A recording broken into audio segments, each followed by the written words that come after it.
자, 오늘 말씀은 이제 마태복음 20장의 끝 이야기. 그래서 우리 여리고에 지나가실 때 두 맹인을 고치시는 예수님의 모습을 우리에게 전해주시고 있습니다. 자, 오늘로써 이 마태복음 20장의 이야기가 끝납니다. 그리고 여러분 다음 주부터 21장부터는요 전혀 새로운 양상으로 이야기가 전개됩니다. 자, 예수님께서 20장까지는 제자들에 대해서 이렇게 언급을 하셨다면 21장 이후로부터는 예루살렘의 이 종교 지도자들, 그리고 대제사장들과 바리새인들, 그들에 대한 심판의 말씀과 또 종말에 이루어질 일들에 대해서, 그것에 대해서 집중적으로 말씀해 주셨습니다. 자, 그래서 오늘 마태복음 20장 말씀, 마지막 말씀인 이 두 맹인을 고치는 이 사건은요, 우리가 자칫 쉽게 지나칠 수 있지만 여러분, 예수님을 따르는 이 제자도의 결론의 말씀이라고도 할 수가 있습니다.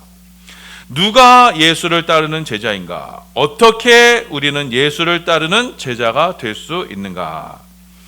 자, 예수님은요 마태복음 16장 이후부터 예수님을 따르는 제자들의 덕목에 대해서 말씀하셨습니다. 자, 16장에서 예수님은 제자들을 향해서 누구든지 나를 따라오려거든 자기를 부인하고 자기 십자가를 지고 나를 따르라 말씀하셨습니다. 예수님을 따르는 이 제자의 길은요, 세상에서 자신을 증명하는 길이 아닙니다. 자기를 죽이는 십자가의 길인 것입니다. 주님은 이 제자들을 향해서 이 좁고 좁은 십자가의 길에 함께할 것을 말씀하신 것입니다. 그리고 17장에서 예수님은 변화산의 모습을 보여주셨습니다. 자, 그래서 제자들을 향해서 십자가를 지고 주님을 따르는 길이야말로, 그래서 십자가를 지고 자기를 부인하고 나를 죽이는 이 십자가의 길을 따르는 길이야말로 최후의 영광을 얻는 길이다라는 것을 우리에게 말씀하셨습니다. 변화산에서 주님께서 이 부활의 영광의 몸으로 변화되시는 것으로서 십자가의 죽음이 끝이 아니고 십자가의 길의 끝에 부활의 영광이 있다는 것을 우리에게 보여주셨습니다. 자, 그리고 그 다음 장인 18장에서는 예수님을 따르는 이 십자가의 길은 어린아이와 같이 자기를 낮추는 길임을 말씀해 주셨고, 그리고 19장에서 자, 부자 청년의 예를 들어서 이 십자가의 길은 사람의 의지와 사람의 뜻과 사람의 노력으로 갈 수 있는 길이 아니다. 이것은 하나님이 하셔야만 한다라고 우리에게 말씀하셨습니다. 주님을 따르는 이 제자의 길은요, 내가 하는 것이 아닙니다. 주님이 우리 안에서 행하셔야만 주를 따를 수 있는 것입니다. 자, 이 은혜의 원리에 대해서 우리가 지난주까지 살펴본 20장 말씀에서 포도원 품꾼의 이야기를 통해서 우리에게 말씀해 주셨습니다. 주님을 따르는 일은 나중된 자가 먼저 되는 그 은혜의 원리로 이루어집니다. 주님은 우리의 사람의 노력과 수고를 계수하지 않으십니다. 주님은 주님께서 베푸신 그 은혜를 따라 행하는 자들에게 그 믿음만을 요구하신 것입니다. 이 은혜를 따라 나중된 자가 먼저 되는 이야기, 곧 오후 5시에 포도원의 주인의 부름을 받은 이야기가 오늘 말씀에 나오는 두 맹인의 이야기입니다. 자, 하루는 예수님께서 여리고를 떠나 이 예루살렘으로 가시게 되었습니다. 이때 큰 무리가 예수님과 함께 동행합니다. 마태복음 20장 29절입니다. 함께 있습니다. 시작. 그들이 여리고에서 떠나갈 때 큰 무리가 예수를 따르더라. 아멘. 자, 마태는요, 지금 예수님을 따르는 무리들을 제자들이라고 하지 않고 의도적으로 큰 무리라고 이렇게 기록하고 있습니다. 여기서의 무리라고 번역된 단어가요, 오클로스라는 단어인데, 자, 이 단어는 예수님을 따르는 제자들과는 성격이 완전히 다른 단어입니다. 자, 여러분, 예수님이 공생의 활동을 하실 때 예수님 주위에는 항상 수많은 무리가 있었습니다. 오병이어의 기적 때만 해도 남자만 5,000명이 있었고, 칠병이어의 기적에는 남자만 4,000명이 넘는 인원들이 있었습니다. 자, 이들은 예수님께서 일으키시는 어떠한 기적과 표적을 바라보면서 예수님께 무엇인가를 얻기 위해서 예수님께 몰려든 이들이었습니다. 예수님이 병 고쳐주시는 것을 바랐고, 예수님께서 주신 떡을 바라면서 예수님을 따랐습니다. 자, 이들이 예수님을 따르는 목적은 단 하나였습니다. 결국 나의 유익을 위한 것입니다. 예수님의 그 초자연적인 힘을 빌어서 나에게 어떠한 유익을 얻기 위해서 그 수많은 무리가 예수님을 뒤쫓았던 것입니다. 여러분, 이것이 지금이라고 해서 다르지 않습니다. 수많은 사람들이 교회 예배당을 찾지만 각자 내면을 들여다보면 자신의 필요가 있어서 교회를 찾습니다. 이 필요를 위해서 찾는 무리들을 향해서 예수님이 이렇게 말씀하셨습니다. 자, 요한복음 6장 26절입니다. 우리 함께 봉독합니다. 시작. 예수께서 대답하여 이르시되 내가 진실로 진실로 너희에게 이르노니 너희가 나를 찾는 것은 표적을 본 까닭이 아니요 떡을 먹고 배부른 까닭이로다. 자, 이렇게 예수님 주위의 그 무리들은 늘 자기 중심적 신앙생활만을 했던 것입니다. 썩어질 양식을 얻기 위해서 예수님을 따른 것입니다. 자, 이 무리를 번역한 단어가 바로 이 오클로사라고 말씀드렸죠. 그런데 이 오클로사라는 단어가 재미있게도 그 단어의 어원이 어디서 나왔냐면 무엇을 소유하다, 무엇을 가지다라는 이 에코라는 단어에서 비롯됩니다. 자, 그래서 여러분 이 무리, 군중이 오클로스라는 이 문중은요, 특징이 무엇이냐? 늘 집단적으로 모여서 늘 무엇인가를 요구하며 시위하며 투쟁하며 쟁취하는 특성을 가지고 있습니다. 이런 무리가 예수님 주위에 늘 있었던 것입니다. 자, 이 무리에 속한 신앙생활은 반드시 여러분 끝에 가면 어떻게 되느냐? 예수님을 떠나게 되어 있습니다. 무리의 필요가 충족되지 않는다면 또 예수님을 따르는 데 있어서 나에게 조금의 손해라도 발생한다면 그 무리는요, 오합지졸처럼 순식간에 흩어져 버립니다. 예수님을 배반하는 일을 마다하지 않습니다. 이 무리가 바로 그랬습니다. 자, 이들은 예수님께서 예루살렘에 올라가시는 그 길에 이 무리가 환대하며 환호했지만 정작 예수님께서 바로 한 주 뒤에 십자가를 지실 때에는 그 곁에는 그 많던 무리가 예수님 곁에는 아무도 남아있지 않았던 것입니다. 자, 예수님은 누구든지 나를 따르려거든 자기를 부인하고 자기 십자가를 지고 나를 따르라 말씀하셨지만 이 수많은 무리는 예수님이 정작 십자가를 지실 때 하나같이 베드로를 비롯해서 모두가 다 예수님을 모른다 부인했던 것입니다. 예수님이 이 무리에게 주시고자 했던 양식은 영생하는 이 십자가의 양식이었습니다.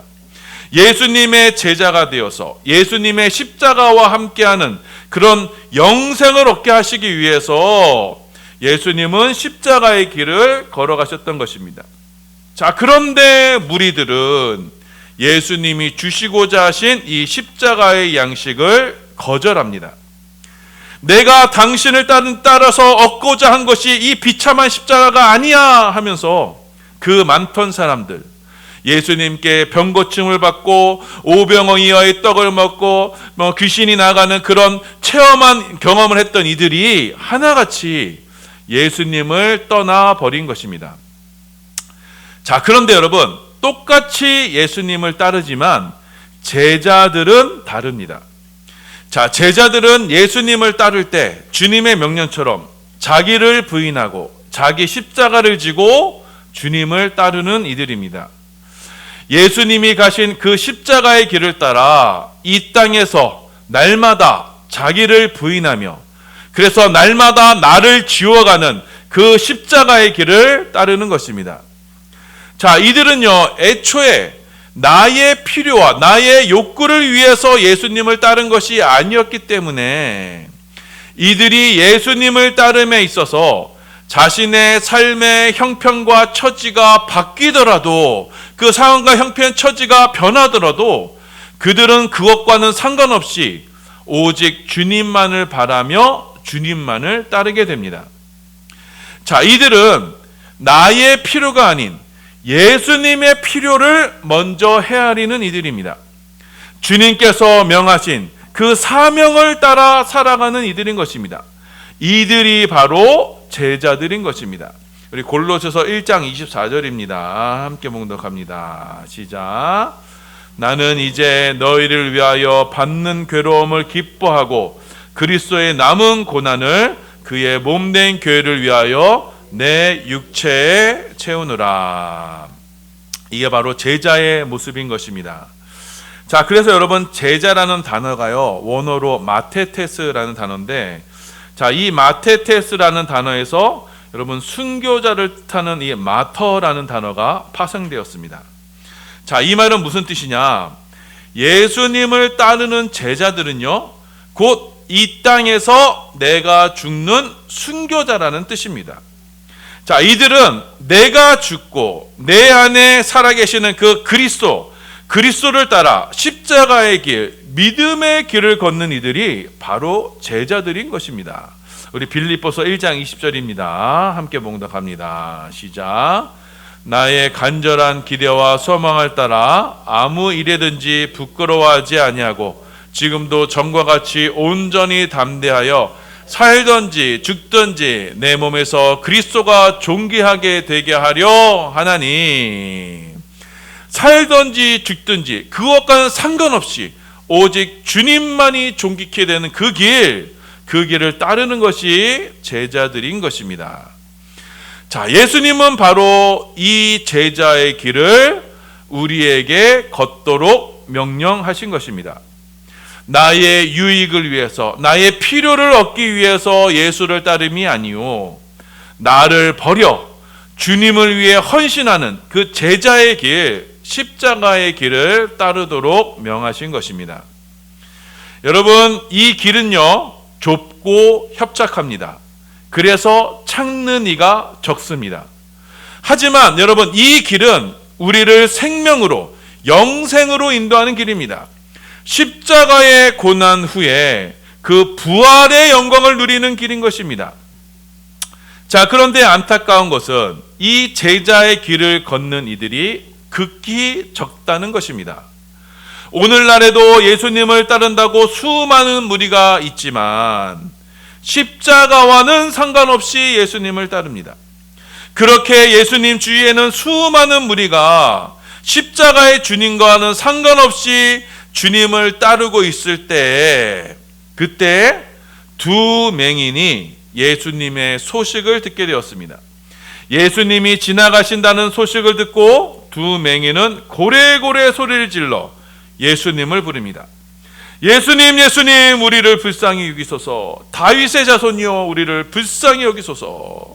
우리 30절입니다. 함께 봉독합니다. 시작. 맹인 두 사람이 길가에 앉았다가 예수께서 지나신다는 삼을 듣고 소리질러 이르되 주여, 우리를 불쌍히 여기소서. 다윗의 자손이여 하니. 자, 이 두 맹인 중에 한 사람을요, 이 마가복음에는 거지 바디메오라고 소개하고 있습니다. 자, 이들은요, 앞을 볼 수 없는 맹인이었기 때문에 사람들에게 구걸이나 하면서 살던 거지였던 것입니다. 자, 그런데 예수님이 지나신다라는 소식을 듣고 이들이 예수님을 간절히 부르고 찾습니다. 비천한 자신들에게 부디 은혜를 베푸시도록 소리 높여 기도한 것입니다. 자, 그러자 여러분, 예수님 곁에 있던 무리들, 그 무리들은 어떤 반응을 보였나요? 자, 이 무리들은요, 예수님께 소리 높여 기도하는 이 두 맹인을요, 아주 성가시게 여깁니다. 왜냐? 이들은 본디 자신의 필요에 충실하던 무리들이었기 때문에, 자신의 필요를 위해서 예수를 따른 이들이었기 때문에 나 아닌 다른 이들의 처지를 돌볼 여유가 없었던 것입니다. 그러니 시끄럽게 구는 거지들을 보면서 온갖 욕설을 퍼부으며 꾸짖습니다. 자, 그런데도 불구하고 거지들이 포기하지 않습니다. 예수님을 만나기 위해 예수님을 향해 더 큰 소리를 냅니다. 우리 31절입니다. 함께 봉독합니다. 시작. 무리가 꾸짖어 잠잠하라 하되 더욱 소리질러 이르되 주여 우리를 불쌍히 여기소서 다윗의 자손이여 하는지라. 자, 이렇게 거지들이 소란을 피우자, 자, 예수님도 무슨 일인지 알아보시기로 하셨습니다. 그래서 가시던 길을 멈추고 제자들을 향해 거지들을 불러오라 말씀하셨습니다. 자, 그렇게 예수님께 부르심을 받은 이 거지 바디메오는요, 즉시 자기가 두르고 입던 옷을 내팽겨치고는 뛰어 일어나 예수님께 나오게 됩니다. 우리 마가복음 10장 49절에서 50절입니다. 함께 봉독합니다. 시작. 예수께서 머물러서 그를 부르라 하시니 그들이 그 맹인을 부르며 이르되 안심하고 일어나라, 그가 너를 부르신다 하매 맹인이 겉옷을 내버리고 뛰어 일어나 예수께 나오거늘. 자, 이 거지 바디메오가 얼마나 간절했던지, 예수님을 얼마나 원했던지, 예수님이 자신을 부르신다라는 그 말씀을 듣자마자 이 보이지도 않는 이가요, 그 동냥하던 자리에서 박차고 일어나서 손을 막 더듬으며 예수님을 찾아갑니다. 자, 이 마가복음 10장 50절을 다시 보시면 이 바디메오는요, 두르고 있던 이 겉옷을 어떻게 해요? 내버리고 주님을 따랐다라고 기록합니다. 자, 여러분, 이 거지의 겉옷이 뭐 그리 대단하냐 싶겠지만, 자, 여러분, 예수님 당시에는요, 이 겉옷은요, 밤에는 이불처럼 쓰던 옷이 바로 겉옷입니다. 자, 그래서 율법에는요, 가난한 사람의 겉옷을 잡더라도 밤이 되기 전에는 꼭 돌려주라라고 이렇게 규정되어 있습니다. 그만큼 겉옷은 당시 사람들이 살아가는 데 있어서 없어서는 안 될 중요한 물품이었습니다. 더군다나 바디메오는요, 거지입니다. 자신의 몸 하나 의탁할 것이 없는 이가 마지막 자기 몸을 가려주고 덮여주는 그 겉옷을 내팽겨치고 주님을 따랐다는 것은, 이 바디메오는 자기의 모든 것을 내버리고 주님을 따랐다는 뜻입니다. 베드로와 제자들이 예수님의 부르심을 받고 자신의 모든 것을 내버려두고 주님을 따랐듯이, 지금 바디메오도 같은 심령으로 주님을 찾아 나선 것입니다. 자, 이렇게 찾아온 맹인들을 향해서 주님이 묻습니다. 너희가 무엇을 원하느냐? 이에 두 맹인이요 말씀하기를 주님, 우리가 눈뜨기를 원합니다 말합니다. 우리 32절 33절입니다. 함께 봉독합니다. 시작. 예수께서 머물러 서서 그들을 불러 이르시되 너희에게 무엇을 하여 주기를 원하느냐? 이르되 주여 우리의 눈뜨기를 원하나이다. 자, 이 대답에 주님은 이들을 불쌍히 여기셔서 친히 맹인들의 눈에 손을 대셨습니다. 자, 주님은 기도하는 우리를 긍휼히 여기십니다. 그리고 예수님은 그들의 눈을 즉시 고쳐주셨습니다. 이 맹인들의 눈이 띄어졌고 그들이 처음으로 본 이가 바로 예수님입니다. 그 눈으로 본 예수님을 이제는 그들이 따르게 된 것입니다. 자, 마태복음 20장 34절입니다. 함께 있습니다. 시작. 예수께서 불쌍히 여기사 그들의 눈을 만지시니 곧 보게 되어 그들이 예수를 따르니라. 자, 이제 거지 바디메오와 그의 동료는요, 눈이 떠지는 즉시로 예수님을 보게 되고 그 예수를 따라가게 되었던 것입니다. 이 거지 바디메오는요, 무리들과는 달랐습니다. 자, 무리들은요, 자신의 필요가 채워지면, 자기들이 원하는 것을 얻기만 하면 예수님을 떠나버렸지만, 바디메오는요, 그들이 원하는 눈이 떠지는 경험을 하게 된 후 주님을 따르는 제자의 삶을 살게 되었던 것입니다. 자, 누가복음에 보면요, 바디메오는 이때 주님을 찬양하며 주님을 따랐다라고 기록하고 있습니다. 지금 예수님이 십자가를 지시기 위해서 예루살렘으로 올라가시는 그 길에 바디메오가 예수님 앞에 서서 찬양을 하며 예수님이 가시는 그 예루살렘의 길을 열어 주었던 것입니다. 이 바디메오는 예수님을 만난 후 그간 보지 못했던 세상을 보게 됩니다. 예수님을 만나 새로운 세상을 만난 것입니다. 그렇기 때문에 바디메오는 모든 것을 버려두고 예수님을 뒤따를 수 있었던 것입니다. 왜냐? 그에게 첫 번째로 보였던 것은 바로 예수의 모습이었고, 그 예수의 모습이 그에게 실제였기 때문입니다. 성경은 이 바디메오의 모습을 통해서 예수님을 따르는 제자의 삶을 지금 우리 가운데 보여주시고 있습니다. 자, 저와 여러분, 우리 모두는요, 눈을 뜨고 살아갑니다. 우리는 보이는 것만 주목하며 살아갑니다.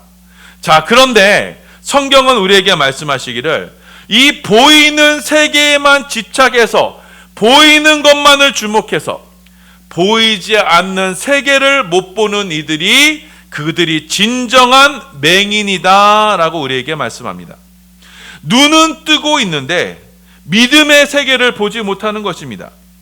자, 그래서 예수님께서 자신이 이 땅에 오신 이유를 설명하실 때 바디메오처럼 영적으로 육적으로 눈이 닫혀서 못 보는 그들을 다시 보게 하고, 또 나는 본다라고 주장하는 이들을, 다 안다라고 주장하는 이들을 못 보게 하기 위해서 주님께서 이 땅에 오셨다라고 말씀하십니다. 자, 요한복음 9장 39절입니다. 함께 있습니다. 시작. 예수께서 이르시되 내가 심판하러 이 세상에 왔으니 보지 못하는 자들은 보게 하고 보는 자들은 맹인이 되게 하려 함이라 하시니. 아멘. 보는 자들이라고 주장한 자들은 맹인이 되게 하려 하심이라. 자, 사도 바울이 이랬습니다. 여러분, 사도 바울은요, 예수님을 만나기 전에는요, 자신은 보는 자라고 여겼어요. 자, 그는 어렸을 때부터 성경에 능통했어요. 율법을 지켜 엄격한 바리새파에 속하면서 나는 하나님을 잘 안다, 나는 하나님을 잘 섬기고 있다라고 그렇게 생각했습니다. 자, 그런데 그가 다메섹으로 가는 중에 천상의 예수님을 만난 후, 그 예수님을 본 후로부터 어떻게 돼요? 그의 눈이 멀게 됩니다. 예수님의 심판이 바울에게 임했던 겁니다. 그렇게 사흘 밤낮을 바울은 빛을 볼 수 없는 상태로 있게 되었습니다. 이때 바울이 깨달은 한 가지가 있습니다.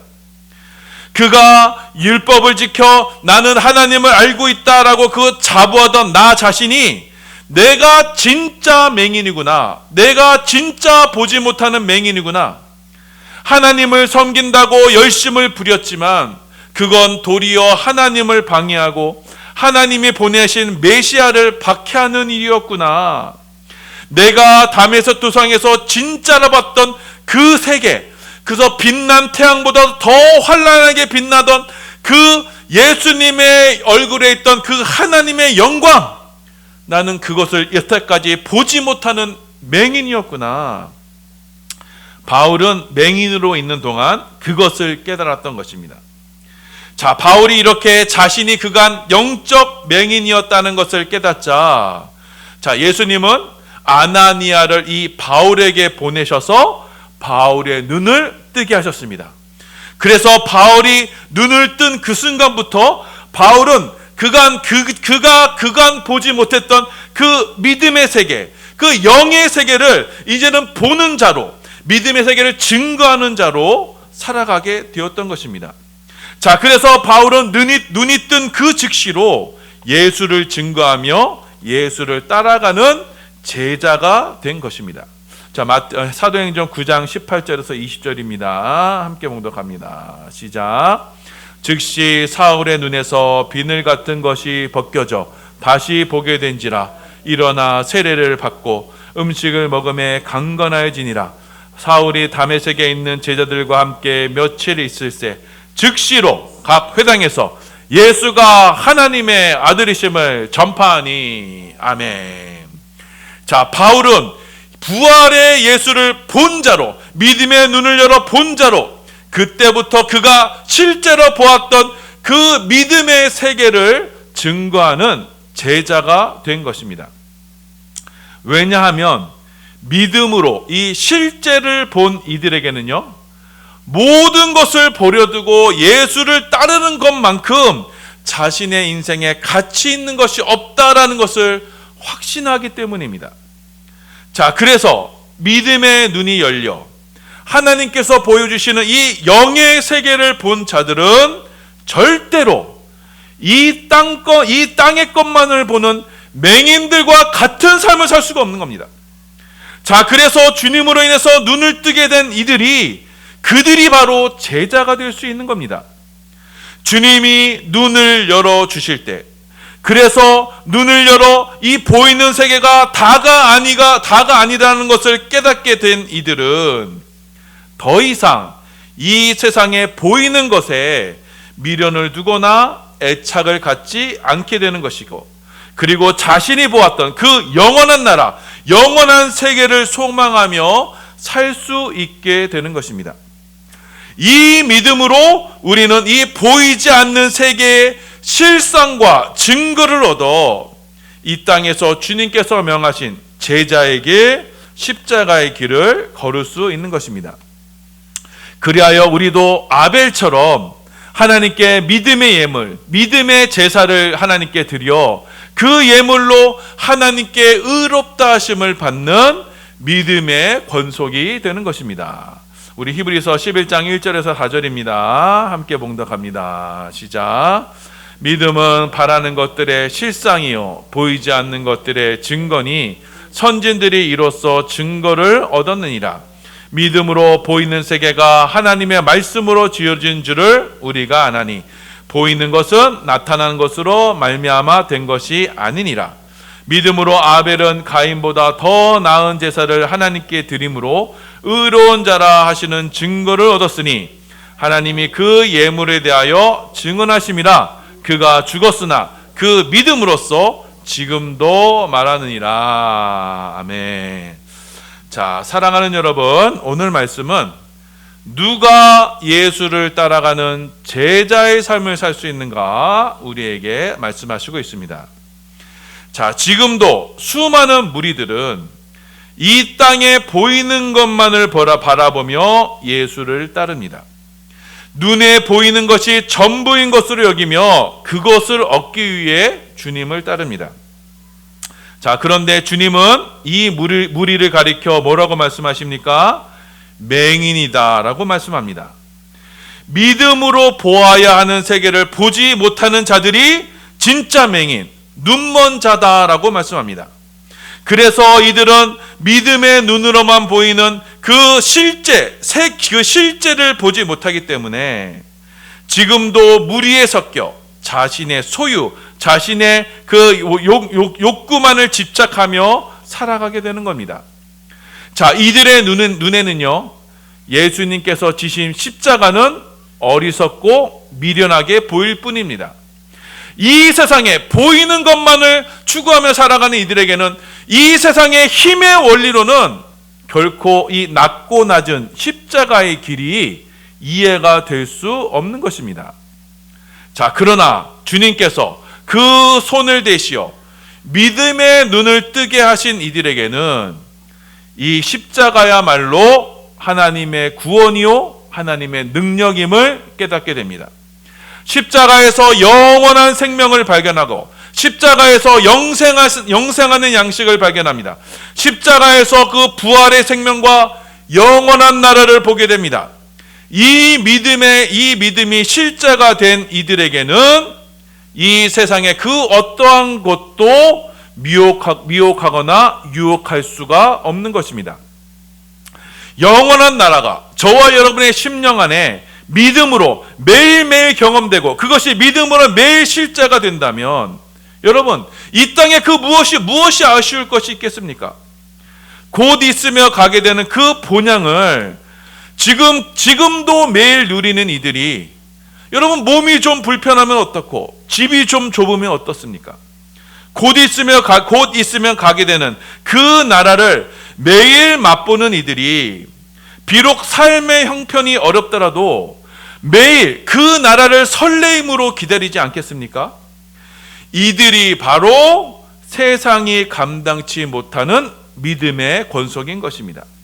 세상에 어떠한 환난과 핍박과 유혹이 가해져도 결코 꺾이지 아니하는 믿음의 용사가 되는 것입니다. 자, 여러분, 이 말씀을 기억하셔서 우리 사랑하는 모든 반석의 성도님들은 오늘 본문의 거지 바디메오처럼 우리의 연약한 믿음을 탄식하며 주여 우리를 불쌍히 여기소서, 주여 보기를 원하나이다 간절히 구하는 우리 모두가 되시길 바랍니다. 그 간절한 기도를 주님은 절대 외면치 않으실 것입니다. 주님은 반드시 우리의 눈에 손을 내미시어 우리의 영안을 열어주실 것입니다. 그 열린 눈으로 우리는 부활의 영광의 주님을 보게 될 것이고 우리는 그간 보지 못했던 믿음의 세계를 보게 될 것입니다. 그래서 이 육체의 오감으로는 전혀 느끼지 못하는 그 영원한 나라를 느끼는 새로운 감각이 우리 가운데 생길 것입니다. 그렇게 되면 이제 우리의 신앙의 중심은 더 이상 이 땅에 썩어질 것에 있는 것이 아니라 저 영원한 나라에 함께하여서 이제는 우리는 천국의 시민권자로 천국 백성으로 살아가게 될 것입니다. 우리의 믿음이 날마다 실제가 될 것입니다.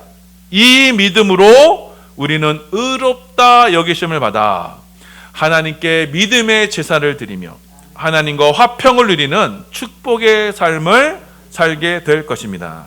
자, 이 말씀을 기억하셔서 우리 사랑하는 모든 반석의 성도님들은 주께서 열어주시는 이 믿음의 눈으로 그 영원한 세계, 그 십자가의 비밀을 깨달아 그 실제를 날마다 누리는 저와 여러분이 되시길 소원합니다. 참된 제자의 삶을 살아가시기를 소원합니다. 이 믿음의 역사가 우리 사랑하는 모든 반석의 성도들 가운데 차고 넘쳐나기를 예수님의 이름으로 소원하며 축원합니다.